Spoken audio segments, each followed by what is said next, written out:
বলেছি, এটা তখন দিস হয়ে যাবে। তখন আমরা এটাকে বলবো দিস ইজ এ ব্যাট।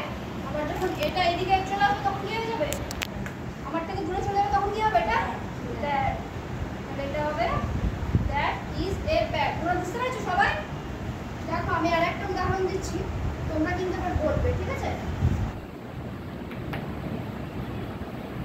এদিকে ধরো একটা বল আছে, এদিকে একটা বল আছে, তাহলে এটাকে আমরা কি বলবো? আমার কাছে যেহেতু আছে এটা কি বলবো? দিস। দিস ইজ আ বল। আর এটাকে দ্যাট ইজ আ বল।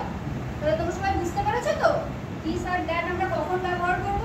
তাহলে আজকে আমরা দিস আর দ্যাট এর ব্যবহার সম্পর্কে জানলাম।